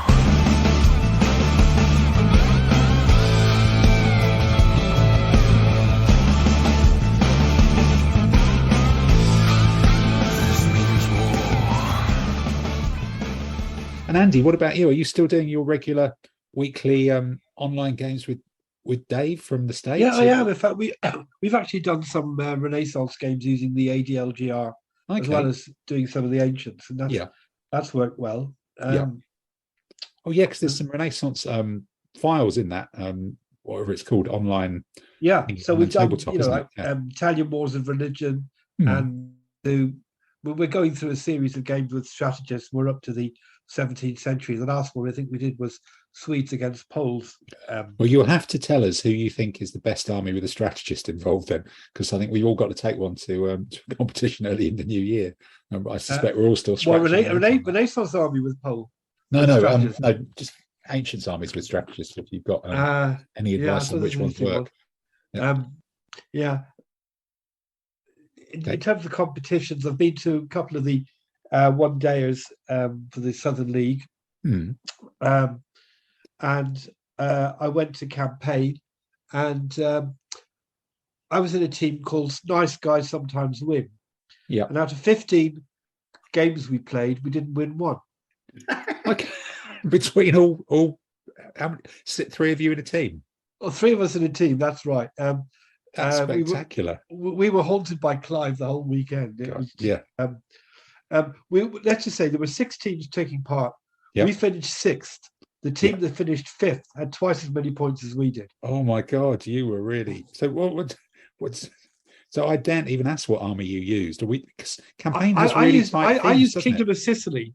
So campaign has really tight themes. There's only Yes. 3 or 4 armies allowed. So were you all using the wrong army, or did you just Well, come up against people who could use I that think- army better? possibly. I mean, Were there a lot of Stephen, Kingdom of Sicily Stephen ones? was using Triumvirate Romans. There was at Yeah. least one other Triumvirate Roman in that Right. Okay. theme. I think Ian Mackay used them, and I think You did very then- well, I think. Yeah. Paul Frith used the Arab conquest. And I know there was at least Yeah. Simon had Arab conquest. There Yes. might have been we know Yeah. there were 3 Arab conquest armies in Right. that Okay. theme. And then in the Third Crusade theme, I used Kingdom of Sicily. Which is not a Uh, bad list, is it? Really? It's not known for being terrible. Well, it is when you're up against shooting horse and run around you. And Oh right. Okay. So you got the what Battle of Hattin experience several times. in a row. something like that. Yes. Right. Okay. Yeah, that's not yeah, quite I as much was- fun. Yeah. I was absolutely hammered. I mean, it was frustrating. I mean, Yeah. bad dice, outplayed a Yeah. lot of the time, and it was just I got 2 draws, which Okay. is better than either my teammates got. But Right. not my finest hour. But No. we're dusting ourselves off, and we're turning up for the BHGS challenge. Yeah. and The teams. Yeah. teams. just Sorry, teams in not a the few challenge. weeks. Yeah, At Selwig, And, isn't it? Because yeah, Selwig's now in North London, and we're running a competition next to it for the first time as well. that's right. Yes, it's a So- teams event. Yeah. So yeah. So if you're at Selwig, come and look at us on the balcony. There'll be Say hello. say hello. Yeah, we'll Yeah. all be there. And the good Yes, news we'll is be we don't do any worse than we did at That's Milton Keynes. true. The only way is up. Yes, well, possibly, or staying the same, maybe.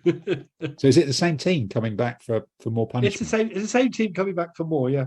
Okay, excellent. All right, well, that'll be good then. Good. So, so I think that bring it round to me, doesn't it? Since May, so I think everybody's covered some of the events really. I think, yeah, Rome was great, wasn't it? It was just the Italians had done a really, really good job of trying to make it succeeding in making it kind of a professional competition, but not in a kind of wanky way. If I'm saying professional, I mean the organisation was absolutely top notch. We were in a hotel that I guess they must have negotiated in the depths of COVID to get a good rate out of, and it's Crown Plaza out near, actually not particularly near the airport, but in a nice-ish area of Rome, and everybody was staying in the same hotel pretty much. It was a well air conditioned room. Everything, all the boards and the mats were supplied. All the terrain was supplied. It was really, really slickly done. And yeah, being able to finish games early and then go sit by a swimming pool and have a beer by the pool was the future, I think, of War Games events. There were like 80 odd people there from, I'm trying to think which countries. So there was Belgians, Okay. Italians, Spaniards, no Portuguese. We Was there had maybe one French. There's a couple of French. Americans. Norwegian. Americans. There was a Kiwi. Norwegian. I think. Yeah. Yes. There was a Swedes. Swiss guy. So we had probably a better part of Swedes as 8. well. Yes, we had Mexican there.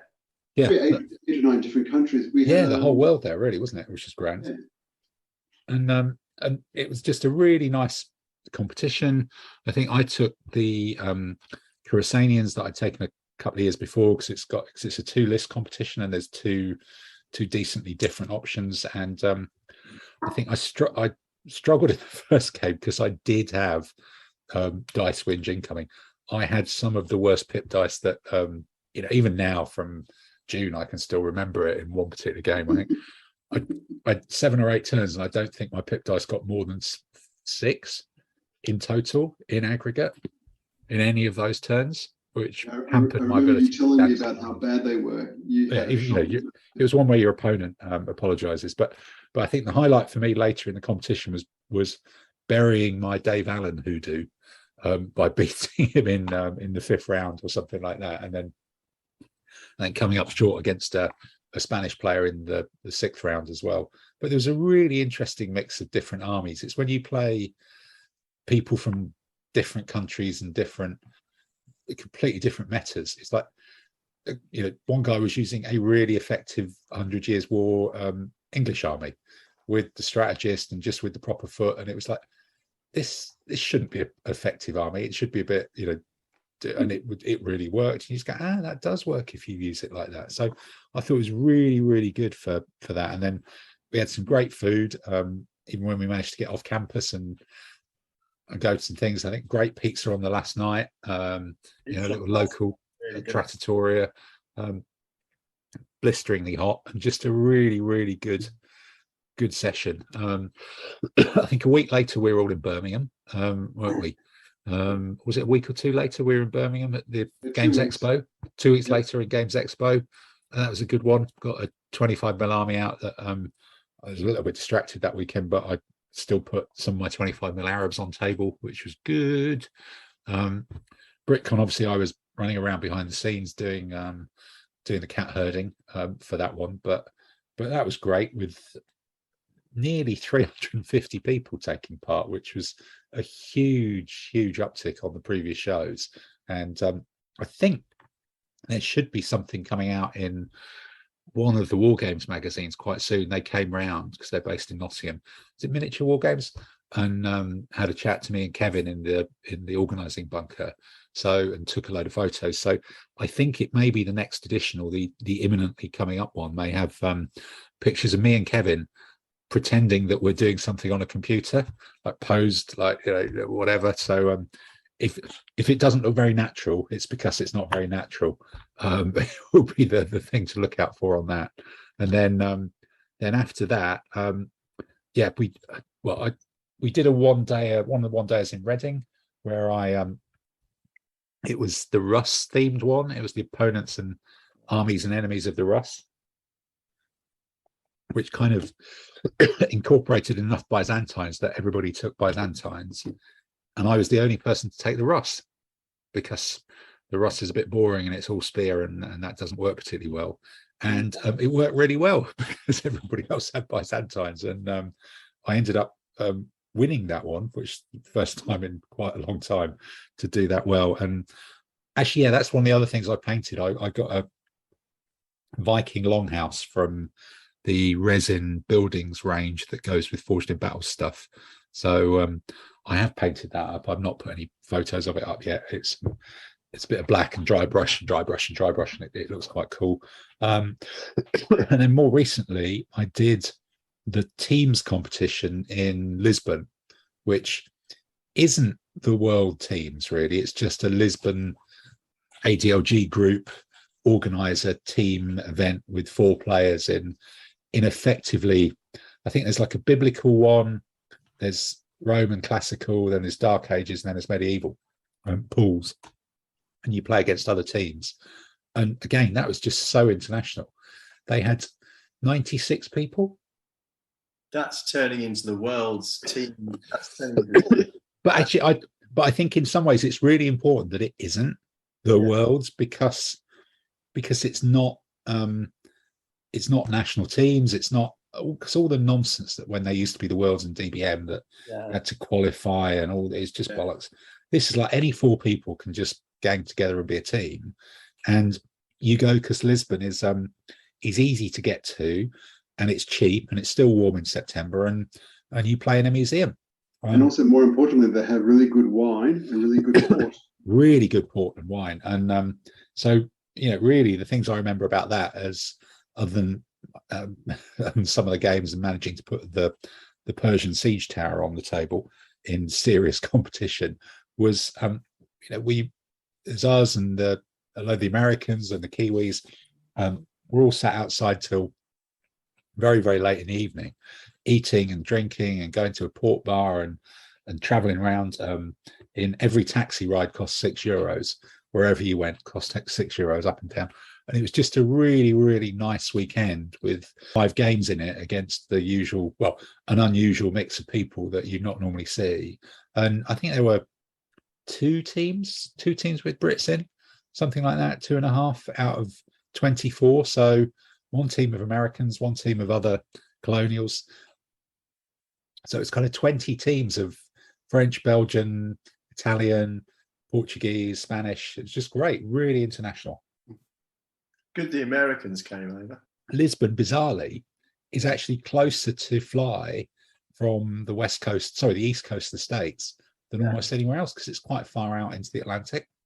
So I think there was one guy, he said he'd driven further, or it'd taken him longer to drive to the airport than it'd taken him to fly from America to Lisbon, which is a statement about America as much as anything else. So I think it was a great one. Might be a comment on his driving. Yes, it might be a comment on his driving as well. So I think on that note, that I think concludes the world of gaming, which must mean then we're in that strange competitive thing of trying to remember what Andy's quiz was last time and if we gave the answers last time or not. So let's roll the music. Question, comment les voir? Question, le trou est sans fond. Question, la légende le dit. Question, elle dit aussi. Question, c'est une maladie. Question. Was it some sort of strange naval question? It was always a strange naval question, wasn't it? Just gazing at our naval. No, Yes, no, that was the one before. The one last time was the Eurovision Siege contest. Oh, yeah. Oh my God! Wow. Yes. Okay. Right, and just to remind you, the question was, which Eurovision Song Contest venue was besieged in the following years? So 1187. Jerusalem. Yep. So, 1382. what year? 1382. Prague or something? No. Paris. Moscow. Moscow. Okay. Has it been held 1529. there? Right. Okay. 15. 29. They never held it in the Hospitallers Temple in Cyprus or something. 29 sounds like somewhere in. No, they were kicked out by 1522 anyway. 1529. Vienna. Yep. Yeah. Oh, 17. Right. 1717. 1717. Yes. well, who was at war then? Well, if you knew the answer, then you Of might course, get yeah. Dublin? No. No. Oh, Belgrade is the answer. Belgrade. Okay. And 1936. It's got to be somewhere in Spain, hasn't it? That was the only place that was fighting then, wasn't it? No, Spain. Barcelona. It was Madrid. Madrid. Yeah. Okay. Right. So that was Sorry. the answer to last quizzes. And on with this week's questions. Question, comment les voir? Question, le trou est sans fond. Question, la légende le dit. Question, elle dit aussi. Question, c'est une maladie. Question. I was just about to ask, surely they didn't have the Eurovision Song Contest in 1936, and then I realised they didn't have a. No, Dave, I'll give you a clue. The song contest and the siege weren't in the same year. Right. But obviously they had it in 1717. Yes. I was thinking Yeah. more about the Well, fact- 1187. Yeah, wasn't Daniel it? O'Donnell won that one, didn't he? Yeah. So Yeah. King Richard's minstrels were entering a song for the Yeah. competition. Yes, indeed. very, very disappointed with the English bit bias, you know. Yeah, fine. Yeah. Right. So on with this week's questions. then, Right. Andy. So the theme for this week's question is Good King Charles. Nice, nicely topical. Okay. So first question: which country's King Charles XII suffered a major defeat at Poltava in modern-day Ukraine in 1709 and was detained for 3 years by the Ottoman Sultan? Oh, you wouldn't want me to be detained by your Ottoman Sultan, would you, for 3 years? That'd be painful. Well, that's question Yeah. one. Yep. Okay. And so it's either the King of Russia, Sweden, or Poland. Okay. We'll have a think about that. Yep. Okay. All of the above. So no, it's not all of the above. No. Uh, We'll give you that one for free. Yeah. None of the answers this week are all of the above, right? Okay. Question two. After the Vikings in the 9th century captured Paris, which Carolingian king had to pay them a ransom to get them to hand back Paris? Was it Okay. Charles the Bald, Charles the Simple, or Charles the Fat? Right. Okay. Which dodgy Charlie is it? Yep. Okay. Right. And question three. Which nation captured the Royal Navy warship Royal Charles and turned it into a tourist attraction in their home country?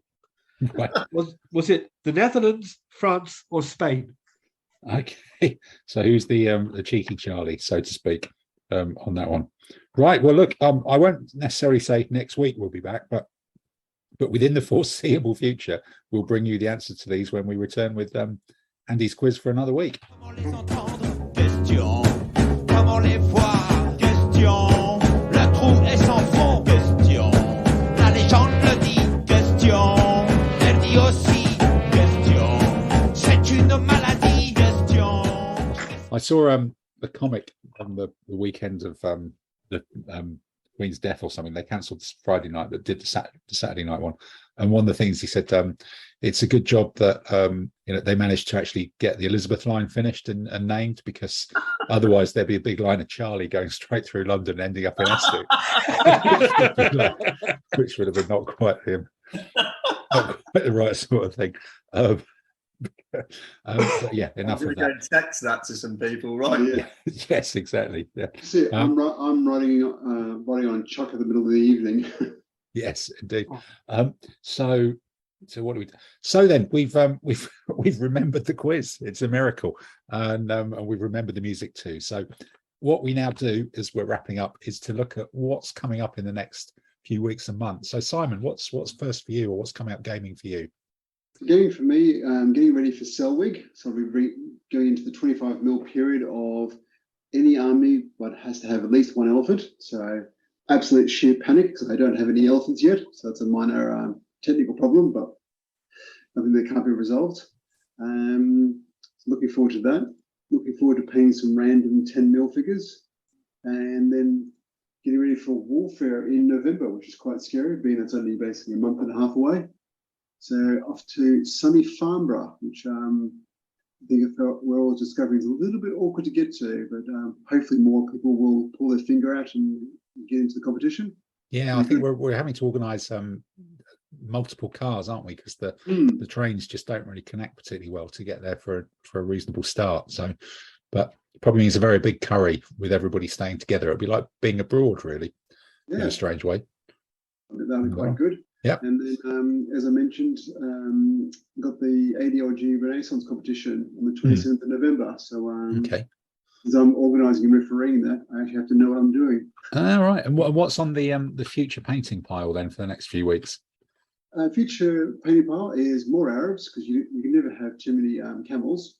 Then I'm going to that 10mm fantasy army that I mentioned, the 3D printed resin one. Give that a crack. So see how that'll be interesting, because I think their horses look really good, really nice, the mounted ones, but they're stuck together in Warmaster kind of horse thing, aren't they? With the 20x40 instead of the 40x20. Yeah. So I always wonder is there any chance of those horses coming apart, or are they just posed so they're just a single piece and they can never be split asunder? I might cut up some Warmaster horses into 20mm bases. No, but I think that they're cast as like 2 horses in line or 4 horses in line or something. I think from the 3D printed ones, I don't think you've got a chance. No. I was looking at the skeleton army I've got. The bowmen, I've done that, so they're 20mm wide, 30mm deep. Yeah. And just trying to look at the options. The basing itself is actually molded together with the inside. And I think the amount of damage I would do to try to split them apart is just not going to be worth it. So it is what it is. But so I guess if you were desperate to try and make a 10mm army, you could buy 2 bases and glue them together. So that'd just be but they'd be deeper than normal, but who cares? It wouldn't be a thing. What I'm doing with the 10mm army is Andy and I are just mucking around with trying to convert or add to ADLG a little bit of fantasy so we can play Warmaster figures. Yeah. And being they're all 40mm frontage, it blends into ADLG really easy. Yeah. So in my view, people have seen my 25mm armies. A few of them have got quite deep bases because especially the knights, they just don't fit on. Yeah. The depth, which is the nice thing about ADLG. Models are deeper. You just use a 1UD marker, so it just allows you to put having bigger toys on a bigger base. And I've not found anyone who gets really stressed. It's like, no, it makes no odds, does it? Yeah, done, move on. So okay, all right. Well, it'll be interesting to see how you survive cutting out the internal supports from the rib cages of 10 mil skeletons. That sounds like a fate worse than fate worse than death. Ta-da. So Dave, what about you? Once you finish doing this massive commission and then you've got some gaming coming up? Finish that, then I've restocked the lead pile. Really? What with? I've kind of run the lead pile down. I'm not like your average war gamer, where I actually, because I paint all my own toys, I actually do manage to control what I have in the lead pile. So I like to have an entire army to paint in one. So I've bought a Forged in Battle Viking army. Okay. Really good fun. Do you choose the bits yourself, or was it one they actually already do? No, I like other people here, like Simon. I bought they did a 20% off. Oh, okay, right. And it's very hard to ignore that. Yeah. And so what I've done is I've basically stocked up for the winter. Okay. Yeah, dark months of this. So that will be Viking. This year will be Vikings. Yeah. And they've got a very nice bag of Viking raiders. Okay. With clutching geese and things and yeah. So that's going to be my project for this winter. Yeah. But then I keep a tab on eBay. And there's somebody, I look at the AB miniatures, and somebody was selling a whole load of German Napoleonics cheap. And I went, oh, look. Oh my God. What from AB? Bloody hell. What I need to turn my odds troops for my French into a whole division. Yeah. And it was almost exactly what I needed. Oh, wow. Okay. And I went, and that was cheap and very nice. So they're in a drawer. Because I've got my third Bisley cabinet. I've hit the 3. Yeah. So now, where I was overflowing, I've now got a third Bisley, and that gives me actual drawers to put the lead mounting into. Right. Okay. So it consolidated all out of the way of I think normal life. A war game, you've got to have a set of OCD. Yeah. You know, so I've gone from the point of going, right, so I've now got armies in drawers. Yeah. But now I've also got my lead mounting in drawers. Okay. That's good. Have you written on the front of the drawers what the lead mounting stuff is? Yeah, and the new cabinet looks a bit cleaner than the old cabinets. Yeah. All right. Okay. Swapping the drawers around is a bit of a weird one as well, but no, that's going on. So that is definitely the last Bisley cabinet. Yeah. And then actually, I think we've been talking as well about the competition fixture pile up early next year. It's like January and February suddenly just got 1,000 different potential events almost. It's even going to tax Dave Allen, isn't it? Really? Well, Dave will have a go. I mean he'll have a go. I mean, he's done so many international competitions. Yeah. Good for him. Good for him. He's just been in Athens, isn't he? Yeah, he's just done Athens. Yeah. Which I was really jealous of, but I think January we've got there's Burton, Plymouth, Alicante, and something else, isn't there? It's Bournemouth, isn't it? Bournemouth as well. Beachhead. February. That's like 4 in about 5 weeks or something. It's just brutal. Alicante, we've booked. Yeah. We're going on a bit of a road trip, which is definitely the way to do this. Yeah. Plymouth might have to go west. Yeah. Yeah, that's 25 mil one. So that's I definitely want to do Burton. Love Burton. Yeah. And because Richard wants to go and do that, and Richard doesn't get the competition. Yeah. Beachhead I want to do because we want to support Adam. Yep. And Beachhead is really good. And my mother's moving to Bournemouth, so that wins as well. Yeah. Lots of things all being done at the same time. Yep. That's good. The calendar. I mean, I found this year there's a bit of a fixture pile up going into June with the Worlds and that.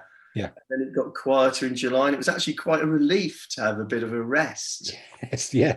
Rediscover your mojo. Yeah. Because you can do too much of this. Yeah, I think you can. Yeah, it's true. Too much of this. Yeah. Don't let Ruth hear you say that. Yeah. Yeah. No, doing 3 competitions in 1 month. I mean, I live alone, and you just realise there's no food in the fridge. No. You haven't been there. You've not been available. Yeah. Okay. Well, it'll be interesting to see how the Vikings do, because that's an army that can either come together really quickly or that's going to be a slow. That's going to be slow. Do it fancy. painting it up prettily and all the copying. shields. Okay. This means war.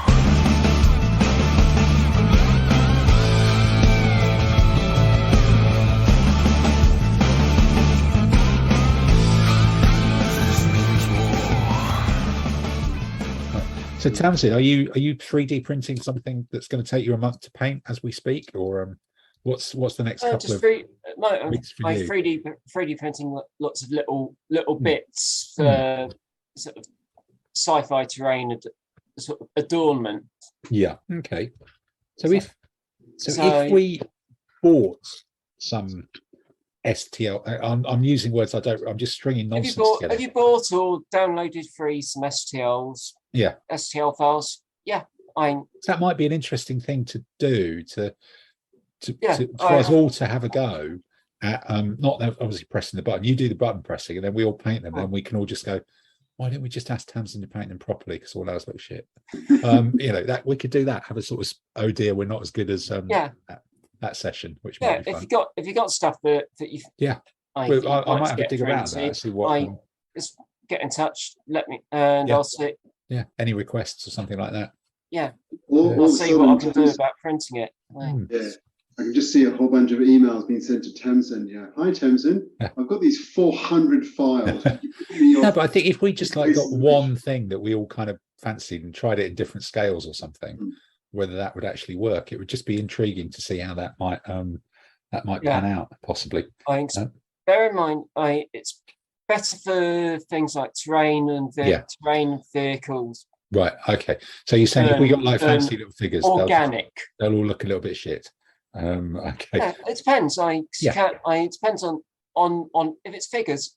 Yeah. I'll see what if you See got what's a file. possible.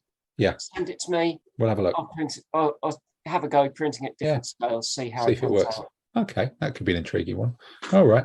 And other than that, so it's just you're going to be printing and painting, and there's going to be much more buildings. Yeah, that's needed. probably got about another week or so left on the SS. Okay. And then A few support options, jump off points to Yeah. see for them, and I probably will order a few more support options. For yeah, because you always do need them, don't you? There's always more support. yeah, so options. that not bits that would be for art that were used on them, but which Yeah. would fit in with the late war Like war thing. Okay. Yeah, so they can be used against Yeah. Russians or Yeah, Yeah. like a King Tiger, that kind of stuff, you know. Yeah. Yeah, that sort of stuff. Yeah. yeah. I've got a couple of vehicles which I started painting and just hit a bit of a block on, Right. so Okay. they've gone into a drawer. Right. And then they'll come back out when They'll when it's come good back weather for out. spraying or something like that, with the window open before it gets too cold. Okay. So Andy, then what have you got coming up competition wise and events wise and well painting wise as well over the next few months? Well, painting wise is just that medium infantry stuff I bought from Forged in Battle to flesh out a few of the armies I've got. Yeah. Dave, the Vikings are lovely to paint. I really enjoyed painting them. They're really nicely sculpted figures. And it was the army I first got during lockdown and had a lot of fun doing it. And your painting's better than mine, so you'll make a great job of it. Gaming wise, I've got the Teams event coming up in October. We've got the Clive Memorial one in end of November for Renaissance, and Simon and I are having a practice for that tomorrow, all being well. And then Brixham, and then it's kind of end of the year. But so you've not dared look beyond that yet. well, I have dared look beyond Yeah. that. I'm tentatively doing Burton and Bournemouth. Okay. All right. That gets you into the first part of the year. Yeah. Right. And have you got anything on the painting pile, or are you just going to need to be inspired at one of the two shows that we're both going to be at in the next month or so? Yeah, I won't be able to go to Warfare at all. Okay. But I shall go to Selwyn with a view to, well, I might get tempted to buy something Yeah. and start painting it. But at the moment, I've got no big projects in mind. Okay. All right. Nothing coming up. Well, certainly from my point of view, I guess, yeah, it's the BHGS teams at Selwig, which would be nice because Selwig's a nice show to go and support. It'll be going down to Warfare, and then a few weeks later down in Brixham with some pre-Christmas fish and chips for that one. I think in the new year it is a fixture pile up. I think I'm tempted to take the 28mm stuff down to Plymouth and then do Alicante as well, which may mean, and then Bournemouth, which may mean that Burton has to take a back seat this year, but there's just so many to do, isn't there? It's just bloody frightening, really, that trying to fit them all in. But we'll see how it goes. It depends what what else is going on. I think at some point it's hoping that some of the what would be good if some of the French and other international events had a bit more notice on them, because I don't know, I seem to find that there's stuff like events in Italy or Greece or that they announce with, or particularly France, with quite short notice, and then it's difficult to kind of plan it in. But it would be really good to get over to France at some point and do an event there, because that feels like a place that we've missed for a while. And I did notice though that the number of teams taking part in Milton Keynes and also announced so far for the teams event at Selwig are fairly small. I'm just wondering, is there something going on that? Well, I think for the teams event, there's so many events now. There's another event taking place in York that's got 28 players the same weekend. So the Selwig weekend, there's something like 44, 50 people playing ADLG somewhere that weekend. I think Campaign, 2 teams dropped out fairly late on, so there should have been 8 teams. And with it being reorganised into September and and fairly late publicity for it, I think there should have been 8 teams. But just 2 fell out, and it's just. I think there'll be more next time when it's in May, or presuming it is going to go back to May. I don't know if they said anything about that, but I'm just. Yeah, they hinted there was going to be in May. They just all right, good. That'll be a bit easier then. That'll just fit more naturally into the schedule. And then I think painting wise, I've got as I say, some of the things I talked about before need to be finished off, and then I'm going to have to bite the bullet on either starting the 15mm Spartacus army that I've had for about 4 years ready to paint, or starting 28mm Macedonian successors, which is possibly a bigger project and requires a lot more outdoor spraying. So it may depend on the weather. I might just bite the bullet and go Spartacus and get that done, but not with a view to taking it to Alicante in the strategist theme competition, because I've taken one of those armies to Alicante before, and I don't fancy taking another one to a competition that's probably going to have loads of late medieval armies in that will just crunch it. I think it's very much in period that it could be more entertaining, but I'm sure someone will take a Spartacus army to that one, because Alicante's got 60 people so far, or is it now 70? 60, yeah. Yeah. I think it's getting up to 70 people. They've had to now cap the numbers because we've managed to fill up all the hall. I know. 70 is like more people than. He's thinking it's going to be difficult to find the right size of place to play the competition in. I think it probably is, but it's like 70 is like more than play most other rule sets like in Europe, and this is just going to be a singles competition in Alicante at the end of January, where it's going to be like completely bonkers. Basement to that.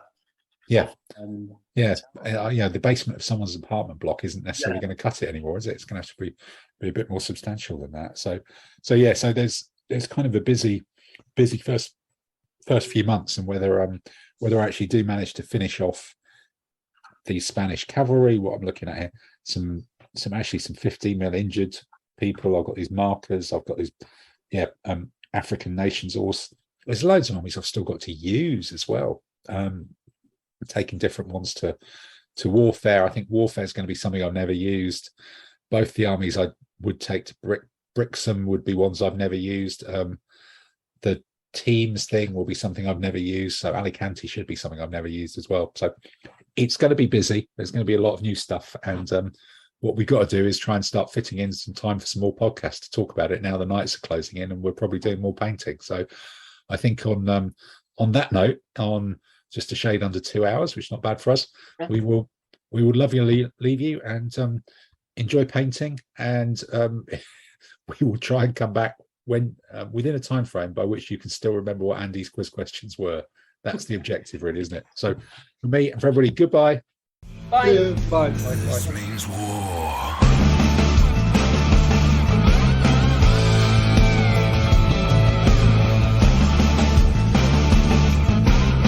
This means war. All right, Am so I we've got to loud rem- enough, or do you want me nearer the mic? No, that's good. We've got to remember Yeah, how we to can hear do you this, okay. haven't we? This was in fact, God, when was the last bloody time we did this? Let me just May. have a look. May. Back the end of May. Jesus Christ. Since then, we've had lost the PM. We've blown our economy. Yeah. Up. May the 12th. Carry on COVID my arc finished. and nuts. That's when we talk about the rope here. So actually, the last one we did has been downloaded 417 times, Gosh. which is all right. So people must be desperate for these things. A Our lot of the others listeners downloaded it 417 times. Yes, exactly.